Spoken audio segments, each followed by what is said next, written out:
أعوذ بالله من الشيطان الرجيم. بسم الله الرحمن الرحيم.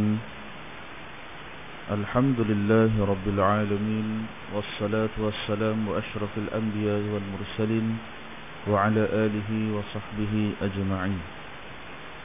قال رب اشرح لي صدري ويسر لي أمري واحلل عقدة من لساني يفقه قولي. سبحانك لا علم لنا إلا ما علمتنا إنك أنت العليم الحكيم، ولا حول ولا قوة إلا بالله العلي العظيم. السلام عليكم ورحمة الله وبركاته. Alhamdulillah, syukur kehadirat Allah Subhanahu wa taala dengan limpah kurniaan rahmat dan kasih-Nya dipertemukan kita pada pagi yang mulia ini, dapat bersama-sama menunaikan salat fardu subuh berjemaah sebagaimana tuntutan sunnah baginda Rasulullah sallallahu alaihi wasallam, dan dapat kita menduduki sebentar sebuah majlis yang mulia. Mudah-mudahan memperoleh keberkatan daripada Allah Subhanahu wa taala, diampunkan sekalian dosa-dosa kita dan dosa kedua orang tua kita. Moga-moga menjadi sebagai satu amalan yang beroleh pahala kebajikan di dunia dan akhirat. Amin ya rabbal alamin. Muslimin muslimat yang dirahmati Allah, insya-Allah pada pagi ini kita akan menyambung semula pengajian kita pada muka surat 43, yaknilah perenggan yang kedua.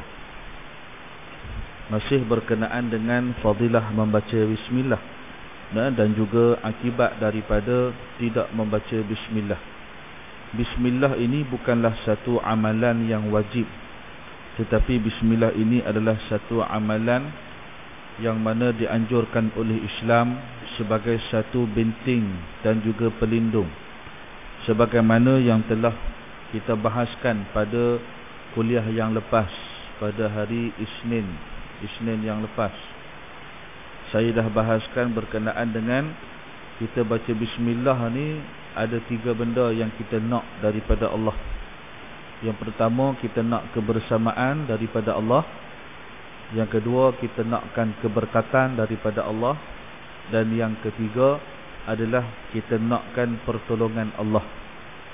Walaupun kita nak memulakan salat fardu, sebahagian orang yang menjadi imam, dia sebelum dia angkat takbir, dia membaca a'udzubillahi minasyaitonirrajim, bismillahirrahmanirrahim.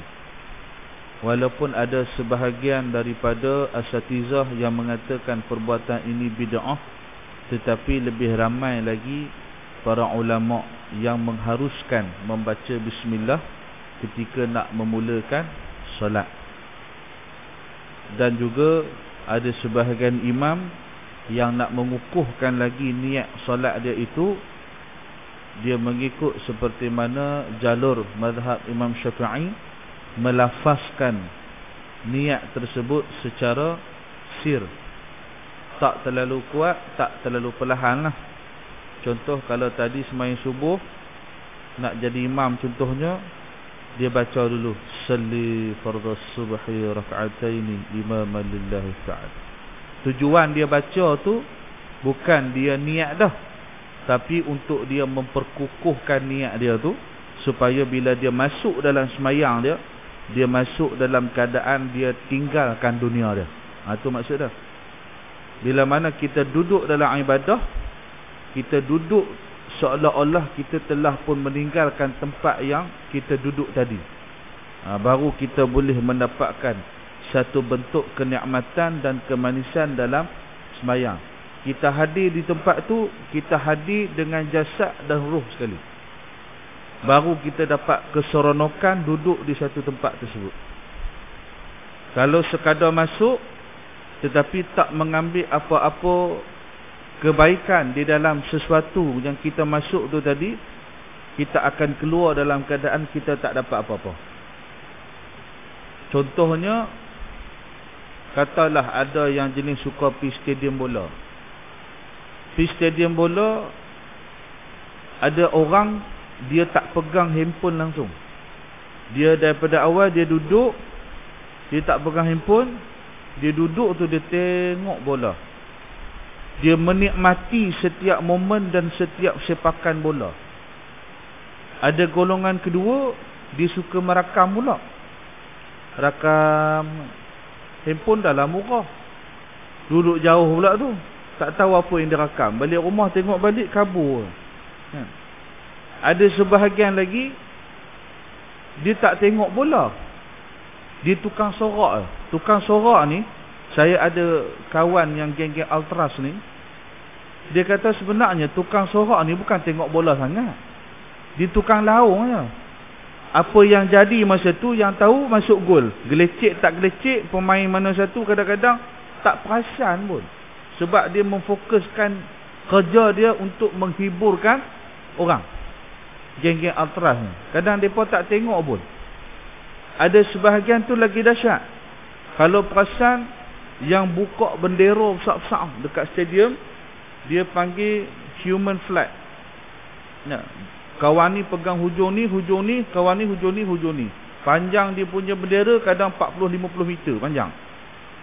Jadi siapa yang duduk bawah bendera tu nak tengok apa? Bawah bendera tu ada orang, bukan kosong, ada orang. Jadi kalau dalam TV kita tengok, oh lawa bendera ni. Katalah Perak lawan Selangor. Sebelah sini bendera Perak, sebelah sini bendera Selangor. Bawah bendera tu ada orang. Jadi bila mana mereka ni keluar stadium serentak, siapa dia yang boleh cerita syoknya perlawanan bola tu tadi? Sudah semestinya orang pertama, yang mana tak pegang telefon, dia bukan ultras, dia pun bukan duduk bawah bendera, dia pun tak rajin sembang orang, dia menikmati bola tu dengan senikmat-nikmatnya. Dia tengok setiap satu perjalanan. Maka kita dalam sembahyang pun ada jenis banyak orang juga. Ada orang yang dalam sembahyang dia fokus hanya kepada ibadah dia. Dia tak hirau dah ke orang lain. Dia tak hirau dah kalau sagi ada budak buat bising ke. Macam semalam saya ada kuliah maghrib. Saya kadang-kadang saya bawa anak. Cumanya orang tu tak tahu kata tu anak saya. Dia tak tahu kata tu anak saya, dia marah.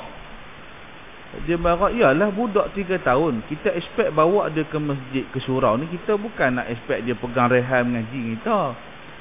Dia akan buat bunyi, kadang dia berlari kan. Dia marah. Saya pun kata, pasal dia tak tahu anak saya ni. Kalau dia tahu anak saya rasa dia tak marah lah. Jadi saya mengambil satu fikiran bahawa awak dah lah mengaji pun tidak, awak duduk pun tidak, awak buka kitab pun tidak, awak dengar kuliah pun tidak. Yang awak datang ke rumah Allah, awak fokus marah budak. Jadi awak lagi balik daripada masjid, awak dapat apa? Sedangkan dalam masjid, dalam surau tu ada kuliah agama, ada pengisian ilmu, tapi yang difokuskan tu kepada yang budak buat bising.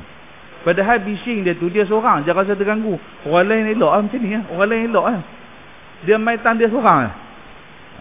Jadi begitulah bila mana kita masuk ke mana jua dengan kita membaca bismillah, sebenarnya kita nak masuk ke dalam rahmat Allah Subhanahu wa taala dan kita nak keluar daripada gangguan-gangguan syaitan laknatullah.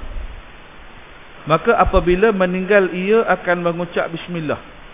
Dia tinggal ucapan bismillah pada ketika masuk ke rumahnya, maka masuklah syaitan itu sertanya. Masuk syaitan ke dalam rumah dia. Jangan kata bismillah sajalah. Bahkan kalau kita buat benda-benda yang tak disukai oleh malaikat. Apa benda yang tak disukai oleh malaikat? Di antaranya adalah barang yang berbau. Itu sebab Nabi SAW dia tak makan benda-benda yang berbau. Kalau kita geng petai ada, geng jering ada, geng makan benda-benda hak berbau ni lah. Tapi Rasulullah bawang pun dia tak makan. Rasulullah dia takkan makan benda yang berbau. Sahabat tanya apa siapa, benda ni haram ke, benda ni tak boleh makan ke? Sebab Nabi Muhammad kata, malaikat ni ongkol 24 jam akan mai kat aku nak bagi wahyu. Jibril alaihissalam 24 jam ongkol, tak tahu time bila. Mai tam pagi, mai tam petang. Jadi bila mana malaikat datang, kalau ada bau yang tak enak daripada mulut aku untuk mengucapkan ayat-ayat suci, malaikat jauh, malaikat lari, malaikat tak lepi, malaikat tak akan datang. Ni di antara Kalau kita nak malaikat rahmat masuk dalam rumah, jangan meletakkan benda yang malaikat tak gemar. Di antaranya adalah bau sampah dalam rumah. Itu sebab sampah dalam rumah ni sebaik-baik dan seelok-eloknya buang setiap hari lah. Buang setiap hari. Jangan kita biar sampah berada lama di dapur kita ke di dalam rumah. Paling kurang pun letaklah di luar pagar. Kalau kata dari pintu belakang, letaklah belakang pintu belakang. Kalau kata ada kucing anjing, beli tong sampah yang hitam tu, bubuh elok-elok. Asalkan sampah tu dia tak duduk dalam rumah. Bahkan ketika mana pernah sekali tu Rasulullah berjanji dengan Jibril alaihissalam. Rasulullah berjanji. Janji ni bukan benda biasa, benda yang kita wajib tunaikan. Rasulullah berjanji dengan Jibril nak berjumpa di rumah Sayyidatina Aisyah radhiyallahu anha. Bila berjanji nak jumpa, maka pada waktu yang mereka janji nak jumpa ni, Rasulullah pergilah ke rumah Aisyah. Bila mana Rasulullah tunggu, tak datang-datang. Tunggu, tak datang-datang. Maka sehinggalah sampai satu tahap Rasulullah kata, Jibril ni mungkin janji ke? Maka Rasulullah pun keluar daripada rumah Aisyah. Bila keluar daripada rumah Aisyah, barulah Jibril ni datang. Maka ditanya kepada Jibril alaihissalam, kenapa mungkin janji? Kenapa tak datang? Kita dah janji nak jumpa. Kata Jibril, aku bukan tak nak datang, aku bukan nak mungkin janji, aku tak boleh datang. Aku datang tapi terhalang. Sebab apa? Rupa-rupanya ketika itu di bawah rumah Aisyah, di bawah rumah Sayyidatina Aisyah ada anak anjing. Anak anjing tu dia duduk bawah rumah. Jadi disebabkan itu Jibril alaihissalam tak datang.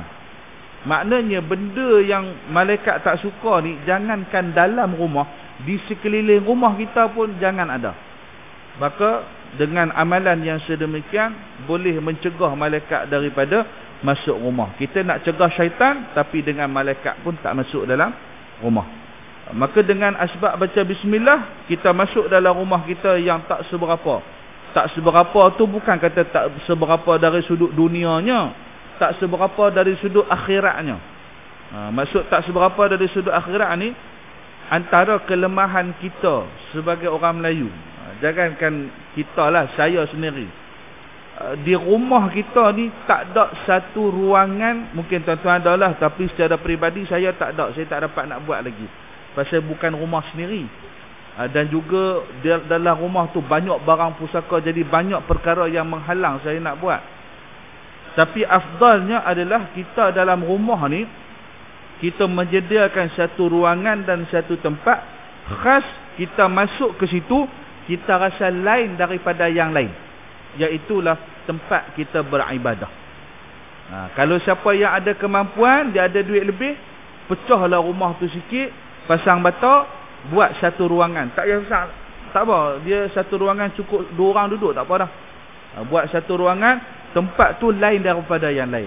Ada rak yang letak Quran, ada yang letak sejadah.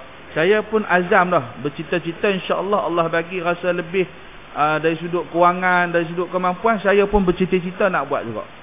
Supaya bila mana kita nak solat tahajud ke, kita nak ni ke, ni kadang-kadang kita baru nak sembahyang tahajud, tengok ada orang duduk dengkok. Sebab kita sembahyang dalam bilik tidur. Sembahyang dalam bilik tidur ni biasalah, kan?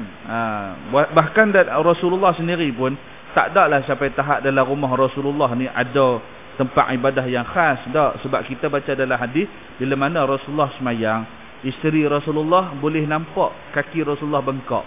Bila boleh nampak daripada katil ni, maknanya ada penghadang, tak ada penghadang. Kalau ikutkan tak ada penghadang lah, pasal boleh nampak tengah duduk baring tu, tengok kaki Rasulullah bengkak. Mana Rasulullah pun sembahyang pun dalam ruangan tidur dia juga, taklah sampai tahap jadi wajib. Cumanya kita mengkhaskan dalam rumah kita ni ada satu bentuk ruh syariat Islam. Di antaranya adalah kita meletakkan satu tempat yang khas buat ibadah. Kalaupun tidak, maknanya tak mampu ke, ataupun tak ada ruangan ke, saya rumah teres, tak tahu nak pecah tang mana lagi dah. Contohnya, anak pula ramai, mungkin bini dia pula ramai. Jadi dalam keadaan yang sedemikian, dia tak boleh dah nak menentukan ruangan yang khas untuk dia buat ibadah. Maka sekurang-kurangnya hidupkan amalan dalam rumah. Hidupkan amalan zikir, hidupkan amalan baca Quran. hidupkan amalan-amalan ruh Islam, supaya Nabi kata rumah tersebut tidak menjadi seperti perkuburan. Rumah yang tak ada semayang, rumah yang tak ada baca Quran, umpama kubur, senyap sunyi. Yang tak ada sebarang amalan, yang tak ada sebarang bacaan-bacaan, itulah rumah yang seperti kubur. Dan apabila meninggal akan dia tak kala makannya, maksudnya dia tinggal baca bismillah ketika mana dia nak suap makanan, maka makanlah ia sertanya, yaknilah syaitan pun makan sekali. Cumanya syaitan ni dia tak makan yang zahir tu. Syaitan ataupun jin ni, dia akan makan apa dia? Dia akan makan zat serat sahaja. Dia akan makan ruh makanan tu.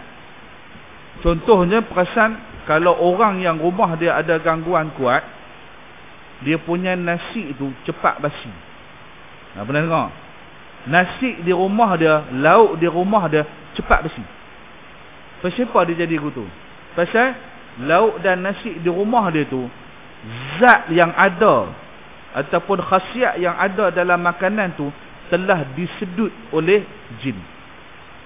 Syaitan yang ganggu tu dia dah ambil dah. Maka dia punya nasi tu dia jadi kosong, dia tak ada apa dah. Maka nasi yang kosong dah, tak ada apa dah, lebih mudah basi, samalah seperti lauk pauk dia tadi. Walaupun dia letak dalam tudung saji, basi. Walaupun dia letak dalam peti air, orang letak 4 hari boleh makan lagi, dia 2 hari basi. Sebab zat tu diambil. Samalah macam kalau kita meletakkan tulang belulang tu merata. Kita tengok kata, oh tulang ni sebab kena panas dia kering. Bukan semata kena panas, tapi zat dia tu dah disedut habis dah oleh jin. Sebab jin ni dia makan zat, dia tak makan yang zahir. Kalau dia makan yang zahir, kita nampaklah tulang tu terangkat, tiba-tiba masuk hilang. Tu kalau dia makan yang zahir. Tapi sebab dia makan zat serat tu sahaja, disedut. Itu sebab kalau ada sebahagian orang yang ada gangguan jin ni, kita tengok badan dia jadi lebam-lebam. Kalau ada biasa pengalaman, tengoklah. Pasal apa badan dia jadi lebam-lebam? Sebab diambil zatnya tu. Sat dihisap kat sini, sat dihisap kat sini, sat dihisap kat sini, kat perut, kat belakang, kat tepi. Maka badan dia tu jadi macam tumpuk-tumpuk lebam. Bila tanya dia sakit tak? Kadang tak sakit. Sebahagian tu gatal. Dia jadi gatal. Bukan gatal luar, dia jadi gatal dalam isi. Bila buat rawatan, rupa-rupanya ada gangguan dalam tubuh badan dia. Ni jahatnya jin-jin yang kafir ni.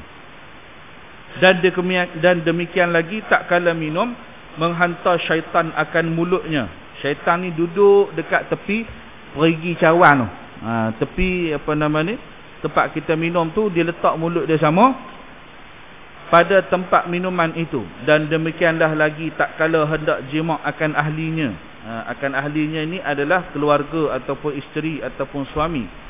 Dan tiada juga menyebut nama Allah, maka jima' ia sertanya. Kalaupun contoh ada pasangan muda ke ataupun pasangan veteran ke, contoh dah sampai tahap lupa dah doa, janib ni janib na kata, tak tahu dah doa nak ni. Jadi kurang-kurangnya baca bismillah. Bismillah jalan. Maka jadilah bentuk jima' itu sebagai satu ibadah. Tapi kalau tak sebut nama Allah, maka sertalah syaitan di dalam perbuatan yang tersebut. Dan dalil yang demikian itu firman Allah bagi syaitan, wasyarikhum fil amwali wal aulad, sekutukan olehmu akan mereka itu.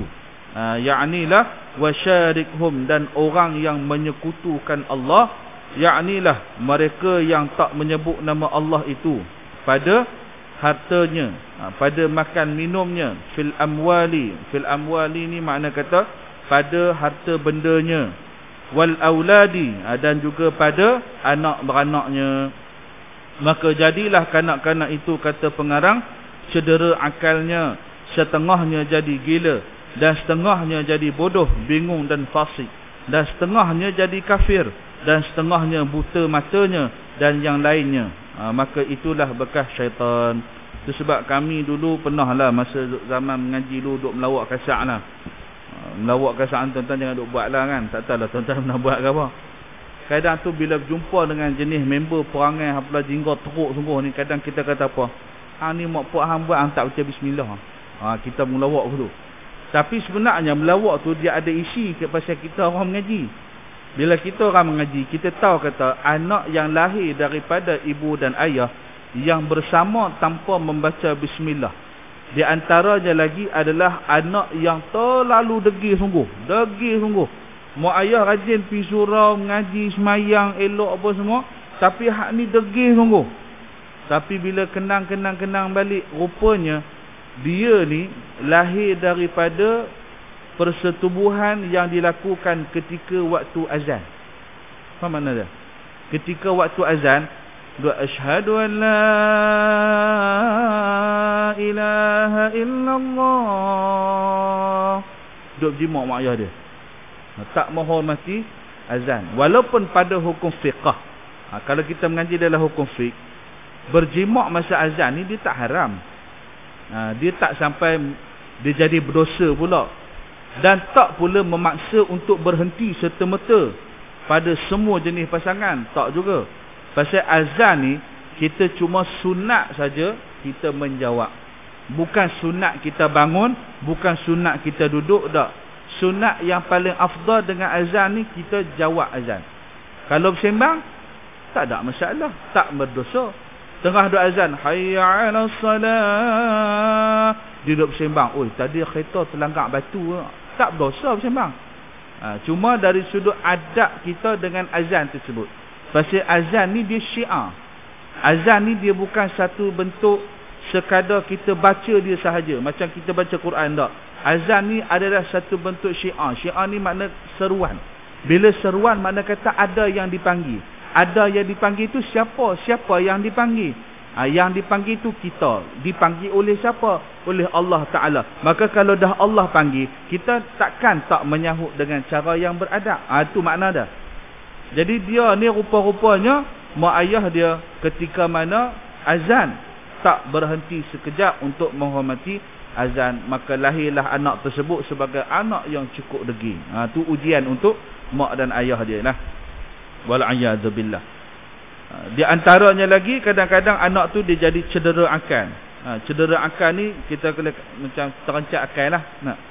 Setengahnya jadi gila. Gila ni bukan sekadar gila yang makan ubat tu, tak.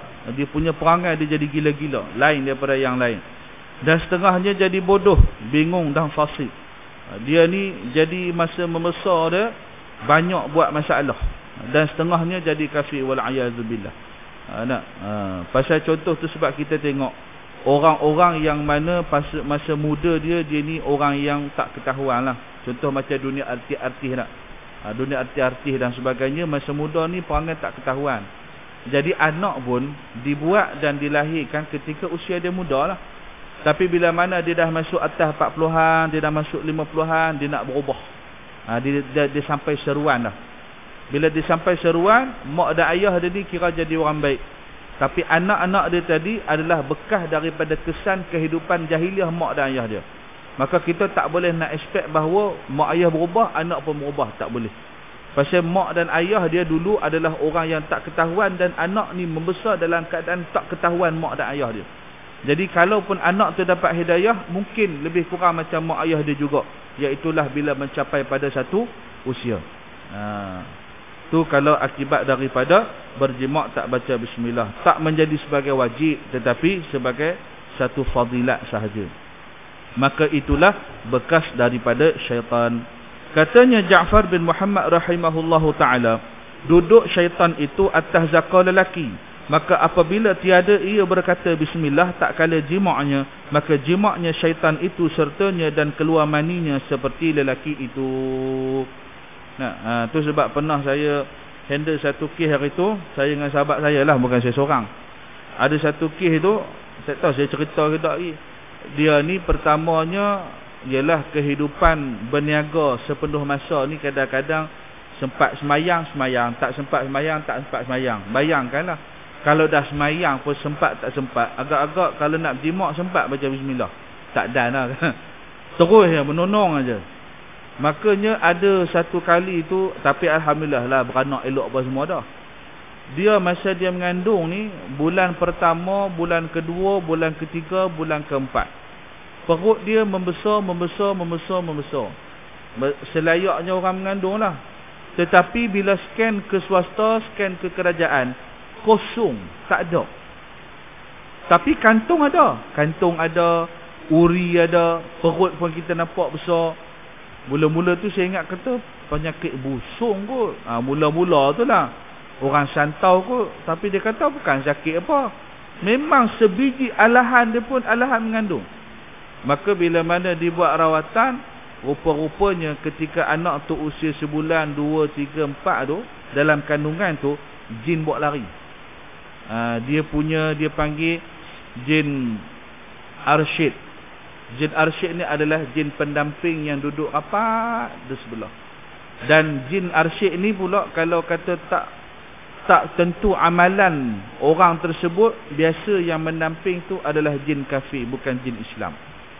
Kalau orang tu dari kalangan ulama-ulama, wali-wali Allah, jin yang datang mendamping ni jin Islam. Hak tu kita tak payah halang. Sebab dia tak bawa mudarat. Kadang-kadang dia nak join zikir, kadang-kadang dia nak join semayang, dia nak ikut belakang. Tapi dia tak kacau dan dia tak minta apa-apa upah. Macam jin asyik kalau kafir ni, dia memudaratkan. Dia menyebabkan terpisah suami isteri, dia menyebabkan suami isteri cepat bergaduh, lepas tu sekejap lagi dia jadi mimpi bukan-bukan. Jadi anak ni tadi dalam tempoh 4 bulan tak ada dalam perut mak dia. Bila mana dah dibuat pelbagai kaedah perubatan dalam 2 kali sesi, masuk bulan yang kelima tu bila scan ada tu dalam keadaan lengkap semua. Ada kepala, tangan, kaki, apa semua. Ada lengkap semua. Sampailah 6 bulan, 7 bulan, 8 bulan, 9 bulan. Masa time 9 bulan tu, duk dapat agak dah bahawa berkemungkinan besar jin tu dia akan datang balik, dia nak tuntut. Memang sungguh dia nak tuntut balik dan dia ni susah nak beranak, cukup payah. Sepatutnya dia tak payah caesar, memang tak payah caesar, tapi sehinggakan doktor meminta inform consent dia untuk caesar. Dia kata dia tak mau caesar pasal dia rasa dia boleh teran, dia kata. Tapi doktor kata memanglah awak rasa macam boleh teran, bukaan semua dah ada, tapi anak awak ni tak mau keluar. Teran-teran tak mau keluar. Tu gangguan dia ketika itulah. Ni dia lah cerita kat saya. Kami ni, saya dengan sahabat saya ni boleh agak saja duk rasa macam rasa sekali kena kacau apa. Duk rasa saja, kami pun tak ada kat situ.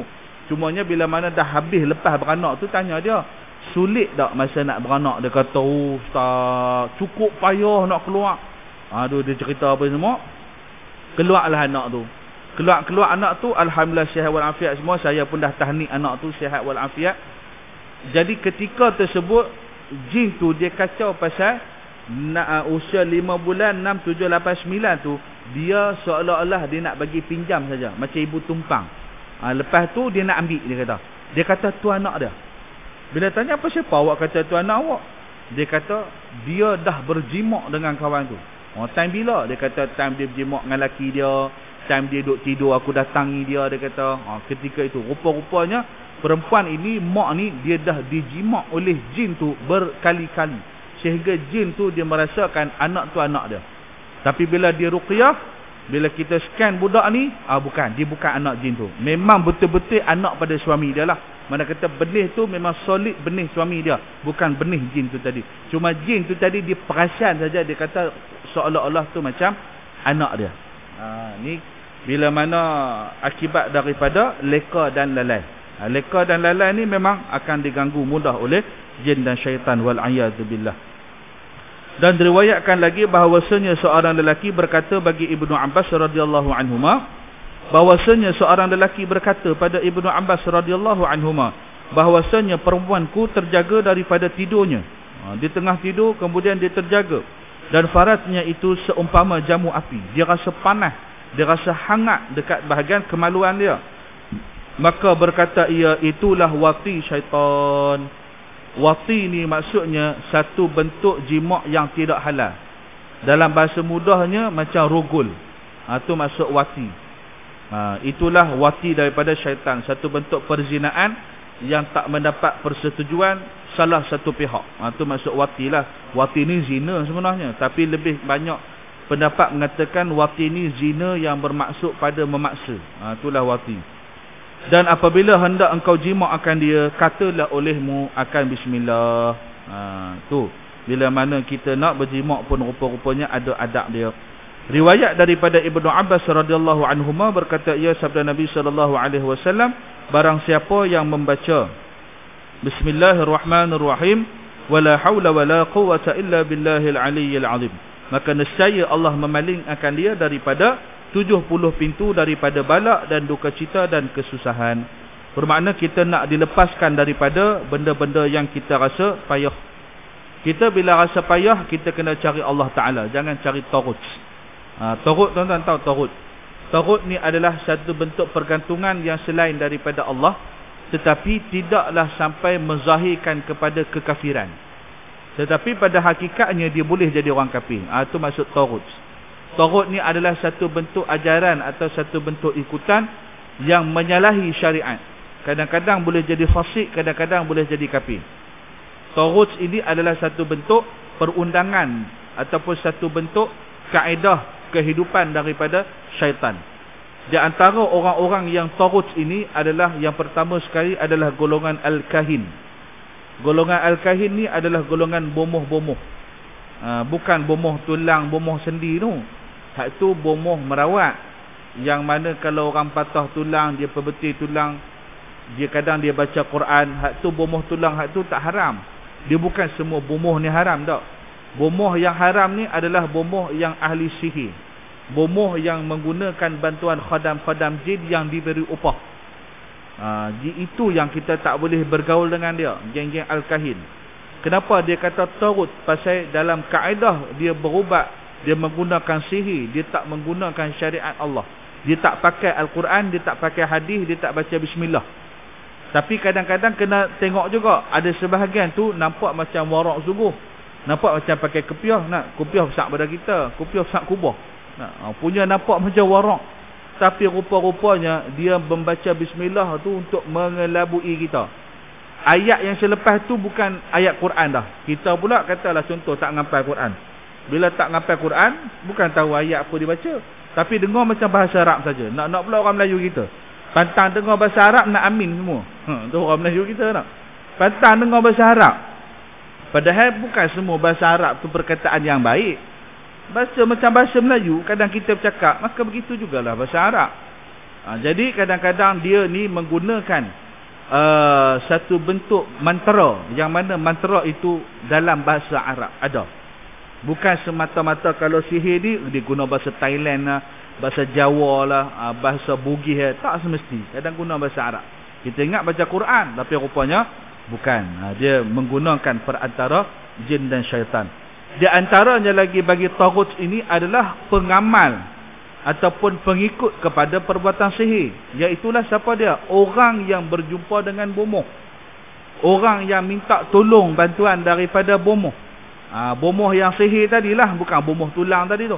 Bomoh yang sihir tu tadi. Dia pergi jumpa, dia kata, saya ni lagu mana nak melarikan kedai saya ni. Musim-musim hujan ni jarang orang main kedai. Kok mana pun saya nak ramai juga orang main kedai. Walaupun hujan pun hujan lah. Tu. Dia nak melarikan juga kedai dia. Maka dia kata, ambil ni, tanam kat sini, buh kat sini. Dia pun buat. Maka perbuatan dia tu tadi adalah perbuatan taghut. Jadi bomoh dan juga orang yang mengikut bomoh ini, kedua-duanya adalah menjadi kafir. Yang ketiga adalah orang yang bergantung kepada berhala. Berhala ni tak semestinya yang jenis patung hak Cina botak perut gendut ni, bukan, tak semestinya hak tu. Berhala ni adalah apa yang dia sembah. Ada orang dia sembah duit. Dia sembah duit macam mana dia sembah duit? Dia rasa tanpa duit, tak boleh hidup tak ada duit. Aku ni ada keluarga banyak mana pun, tapi kalau duit tak ada, dia kata aku tak boleh hidup. Mana dia sembah duit. Duit tu lah berhala dia. Ada orang dia punya berhala dia, pasangan dia. Pasangan dia jadi berhala dia. Bila mana dia nak semayang, pasangan dia kata, tak payahlah, kita dah lambat dah, tak payah semayang, tak pergi semayang. Nampak? Dia menyembah Allah ke dia sembah pasangan dia. Ada sebahagian tu tak nikah lagi pun, bertunang pun tidak, putus cinta. Putus cinta, bunuh diri. Nampak? Putus cinta, bunuh diri. Benda yang tak sepatutnya dan tak berbaloi berlaku. Jadi dia sembah Allah ke dia sembah pasangan dia? Dia bergantung pada pasangan dia untuk hidup. Itu pasangan dia tu lah, girlfriend dia ataupun boyfriend dia tu lah berhala dia. Tengok kepada apa yang dia sembah, apa yang dia agungkan. Kadang-kadang memang nampak dia macam semayang, tetapi kebergantungan dalam hati dia itu adalah makhluk. Dan yang terakhir berkenaan dengan taghut ini adalah setiap undang-undang yang dicipta oleh manusia tidak menepati syariat Allah, itu juga adalah taghut. Cumanya taghut yang ini tak membawa sampai tahap jadi orang kafir. Dia jadi orang fasik sahaja. Allah Ta'ala dah letak undang-undang dah. Lepas tu dia guna bukan undang-undang Allah, dia pakai undang-undang ciptaan manusia. Atas dasar dia rasa macam undang-undang Allah ni kejam lah pula rasa. Dia rasa macam undang-undang Allah ni tak relevan untuk diamalkan. Maka dia pakai satu bentuk undang-undang yang dicipta oleh manusia.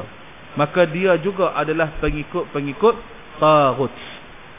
Kalau yang jenis orang-orang bawahan ni tak kata apalah, kan? Kita nak kata apa?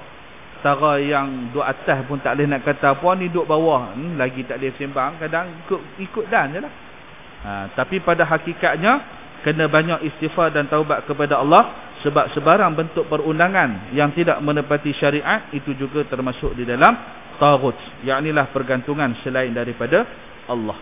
Iyalah, Allah dah bagi undang-undang untuk selesai masalah, tiba-tiba dia cari benda lain, bergantung pada benda lain untuk selesaikan masalah. Itu sebab masalah tak pernah selesai, makin banyak lagi ada. Masalah tak pernah selesai. Yang ada hari ni, tuan-tuan tengoklah masalah apa. Masalah orang mabuk bawa kereta, tak pernah selesai. Nak kata berkurang pun tak nampak gaya berkurang, kan? Nak kata gaya pemanduan, ni ada kita seorang pencik daripada JPJ yang sangat berpengalaman.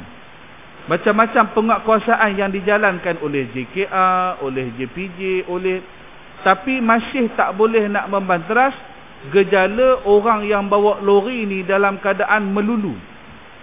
Macam semalam, malam-malam siapa tengok berita dalam Facebook, tak pasal-pasal lori yang begitu laju langgar belakang kereta dia, terbakar serta-merta. Laki dia sempat keluar, bini terpangkat kat dalam, kereta terbakar. Menjerit laki dia, "Awak, saya janji saya tak tinggal awak." Laki dia laung daripada jauh. Saya dah tengok dah siapa orangnya. Saya bangkit subuh tadi, kebetulan dah habis ambil wuduk apa benda semua. Sementara nak bergerak tu saja buka handphone jap tengok Facebook.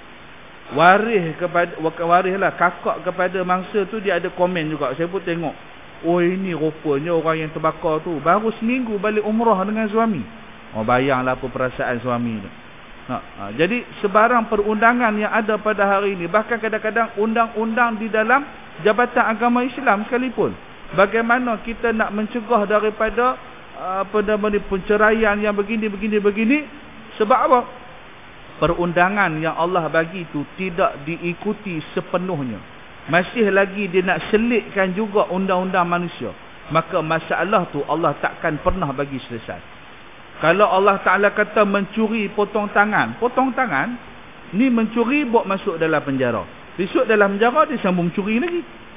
Lepas tu elok pada masa yang ditentukan dia keluar pada penjara. Dia keluar pada penjara tu lagi dia boleh mencuri lagi. Macam orang isyak dadah. Orang isyak dadah pada hari ini. Dadah ni muslimin muslimat yang dirahmati Allah, insya-Allah ada masa saya kongsikan sikit berkenaan dengan dadah ni. Tapi pengalaman yang saya duk bergaul dengan mereka ni, geng-geng dadah ni, sampaikan tahap dia kata, saya ni tak ada apa dalam dunia pun tak apa, asalkan dadah ada. Asalkan dadah ada. Itu sebab bila dia keluar daripada pusat, dia jadi orang yang sama. Dia berpatah balik kepada perbuatan dia yang mengingkari pada syariat Allah. Sebab asal usul pada perundangan tu sendiri tak betul dah. Dan yang terakhir telah disebutkan oleh Syekh Al-Buni. Syekh Al-Buni ataupun ada sebahagian kata Syekh Al-Buna. Pasal dia ni berasal daripada negara daerah An-Naba. Lah ni panggil Algeria. Dia ni ulama daripada Algeria. Syekh Al-Buni atau Syekh Al-Buna. Dia kata apa? Bahawasanya syajaratul wujud. Syajaratul wujud ni, syajarah ni maksud dia pohon ataupun pokok. Itu maksud syajarah. Wujud ni maksud dia ada. Jadi syajaratul wujud maknanya silsilah kepada kewujudan. Perasan tak kalau kita pernah baca pohon keluarga? Pohon keluarga. Maksud pohon keluarga ni ayah, mak, tok kita, cucu, tu pohon keluarga. Dia ada cabang-cabang ranting tu. Itulah maksud syajaratul wujud. Pohon yang wujud padanya silsilah. Maka bercawang ia daripada Bismillahirrahmanirrahim. Dan bahawasanya sekalian alam itu berdiri dengan dia. Yang inilah berdiri dengan kalimah Allah lah. Maka kerana yang demikian itulah barang siapa yang membanyak menyebut akan dia, barang siapa yang menyebut akan dia jadi haibah. Itu maksudnya. Barang siapa yang banyak menyebut, ada kata membaca bismillah lah, akan dia ini jadi haibah. Haibah ni dia membawa maksud kepada satu bentuk kemuliaan lah. Satu bentuk, kita panggil mudah ginilah, haibah ni aura. Aura. Setiap orang ni dia ada aura, perasan tak? Kalau YB lalu, aura dia lain. Kalau sultan lalu, dia punya aura lain. Kalau ustaz lalu, aura dia lain. Kalau ayah kita lalu, aura dia lain. Jadi haibah ni maksud dia aura dia. Tapi dekat sini terjemah dia kata hormat ta'zim beserta takut. Hormat ta'zim. Ta'zim ni makna kehormatan yang tertinggi. Itu maksud hormat ta'zim. Kalau dalam bahasa orang jadi MC dia kata dengan segala ta'zimnya dipersilakan. Dengan segala ta'zim ni maknanya penghormatan yang paling tinggi sekali. Tapi penghormatan itu diselitkan dengan rasa takut. Inilah orang Islam. Orang Islam ini begini. Contohnya macam Sayyidina Umar Al-Khattab. Ketika mana telah berjaya menawan Baitul Maqdis oleh sahabat Nabi SAW. Masa tu Sayyidina Umar jadi khalifah. Maka ketika itu orang yang memegang pintu, kunci pintu Baitul Maqdis ni, dia kata, Paderi inilah, dia sebut, aku takkan serahkan kunci ini melainkan hanya kepada pemimpin Islam saja. Maka ketika itu Panglima Islam kata, akulah pemimpin Islam. Dia kata, kamu bukan pemimpin Islam, kamu pemimpin pasukan perang. Aku nak pemimpin Islam, aku bagi kunci ni kat dia. Maka ketika itu Abu Ubaidah Al-Jarrah hantar surat ke Madinah, minta Sayyidina Umar datang. Minta Sayyidina Umar datang daripada Madinah. Pasal dia hanya serahkan kunci Baitul Maqdis ni hanya pada pemimpin Islam, khalifah ketika itu. Jadi Sayyidina Umar ni datang. Dia datang tu dalam keadaan hanya dia dan seorang bukan hamba, dia panggil apa? PA dia lah. PA dia. Nama PA dia kalau saya tak silap Abdul Salam ke apa, saya tak ingat dah nama dia. Dia punya PA rapat dia. Jadi ketika itu dia pergi dengan PA dia. Bila mana sampai ke Baitul Maqdis tu, tentera Islam ni semua dah berkumpul. Lepas dalam masa yang lama, Sayyidina Umar sampai, tentera Islam ni semua berkumpul berbaris buat satu bentuk lorong.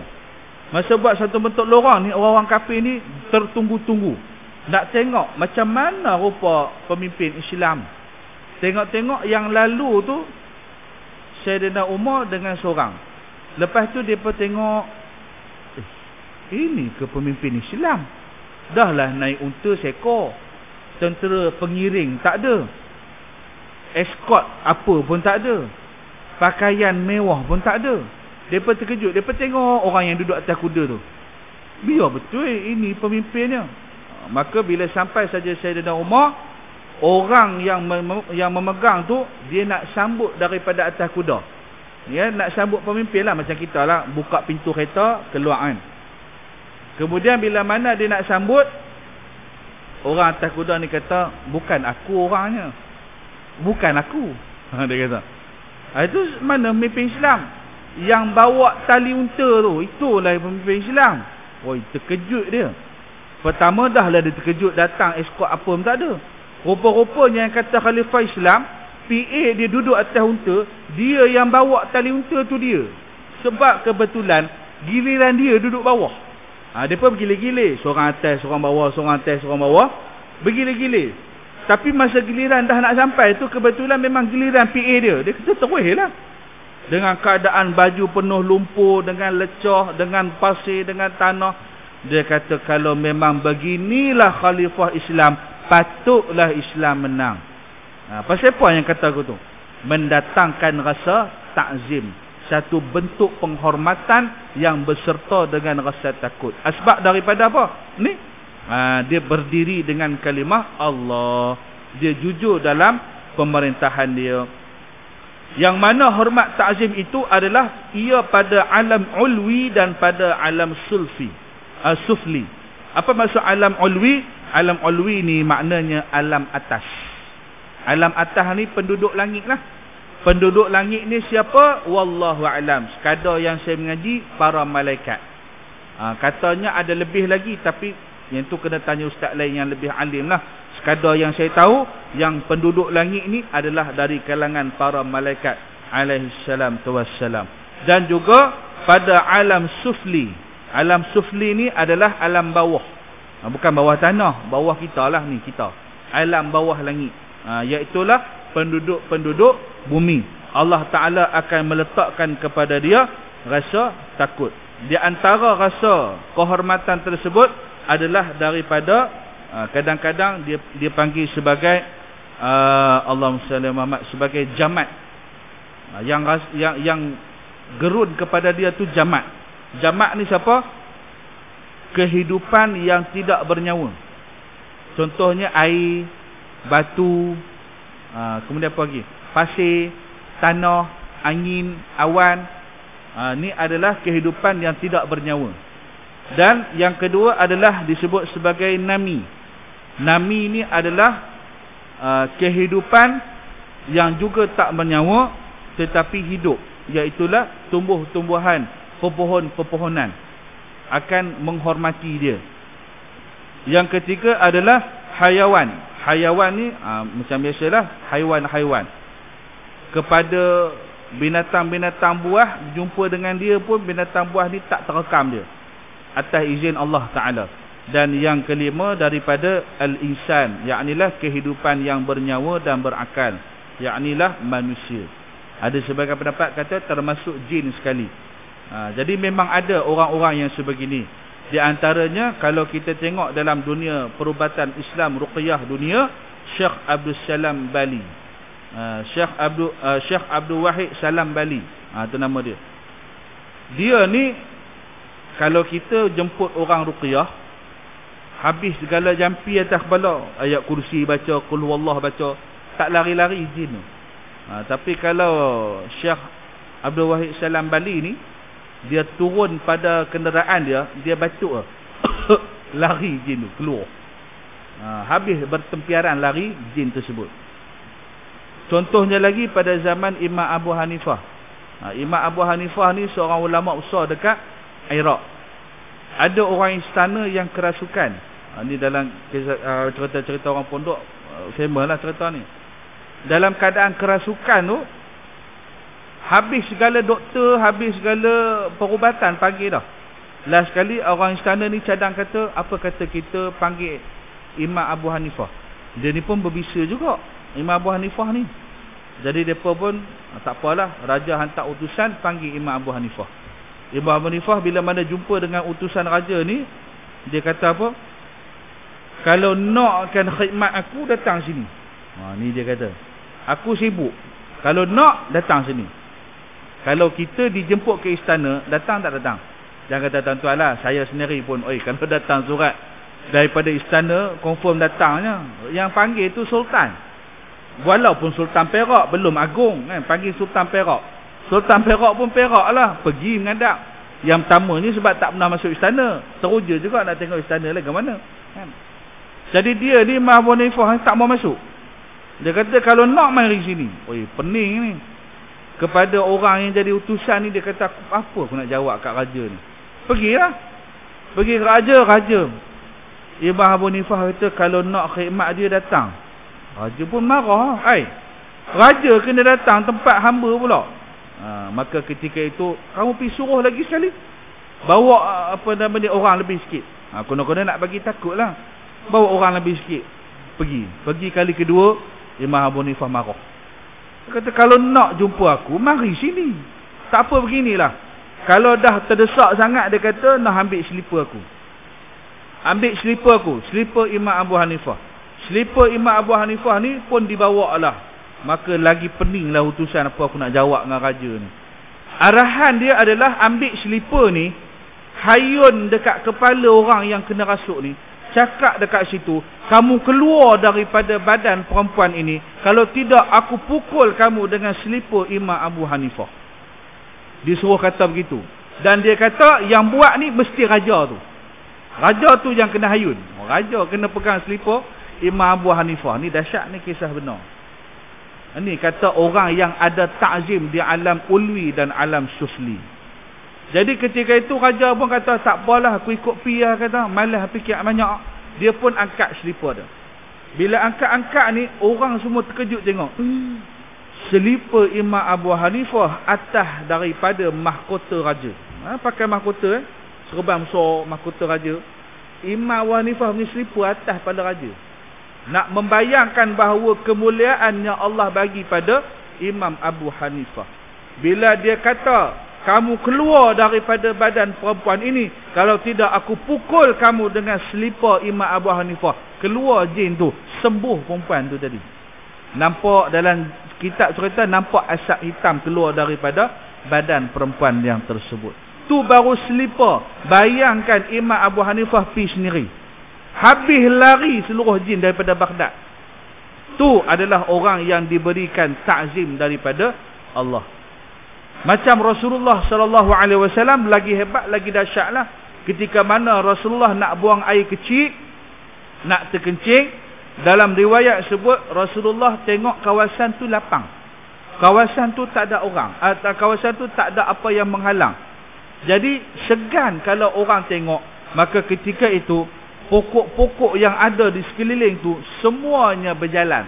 Tuan-tuan jangan kata cerita dongeng pula. Ni mukjizat Rasulullah. Pokok tu dia keluar daripada tanah, akar-akar dia berjalan, dia datang kat Rasulullah, dia tutup sekeliling Rasulullah, Rasulullah pun buang air kecil. Ni kata bahawa kemuliaan ta'zim yang dikurniakan daripada Allah Subhanahu wa taala. Mana tahu tuan-tuan pun ada hormat ta'zim ni, dia berjalan kat hujan, hujan setitik tak kena atas kepala. Mana tahu? Saya punya basah, tuan-tuan jalan tak pakai payung, setitik tak kena. Saya kata, oi, kena mengaji dengan dia ni. Hebat ni kita. Boleh jadi. Pasal memang ada kisah-kisah ni daripada ulama-ulama belah-belah Patani kan. Dia ni kalau berjalan, hujan lebat, hujan tak kena kat dia. Satu karamah Allah bagi kat dia. Inilah yang dikatakan sebagai daripada jamat. Jamat ni antaranya hujan lah. Hujan ni dia makhluk yang hidup tapi tak bernyawa. Dia air. Kan? Jamat nami haiwan dan juga insan. Dan insya-Allah pada yang akan datang kita akan membahaskan berkenaan ketahui olehmu bahawasanya bagi Allah Ta'ala itu 3000 nama. Aqulu qawli hadha wa astaghfirullah al-azim li wa lakum wa li sa'iril muslimin wal muslimat fastaghfiruh innahu huwal ghafurur rahim. A'udzu billahi minasyaitonir rajim. Bismillahirrahmanirrahim. Alhamdulillahi rabbil alamin wassalatu wassalamu asyrafil anbiya'i wal mursalin wa ala alihi wa sahbihi ajma'in. ففهمناها سليمان وكلا آتينا حكما وعلما وسخرنا مع داود الجبال يسبحن والطير وكنا فاعلين سبحانك اللهم وبحمدك أشهد أن لا إله إلا أنت ونستغفرك ونتوب إليه وصلى الله على سيدنا محمد وعلى آله وصحبه أجمعين سبحان ربك رب العزة عما يصفون وسلام على المرسلين والحمد لله رب العالمين. السلام عليكم ورحمة الله وبركاته.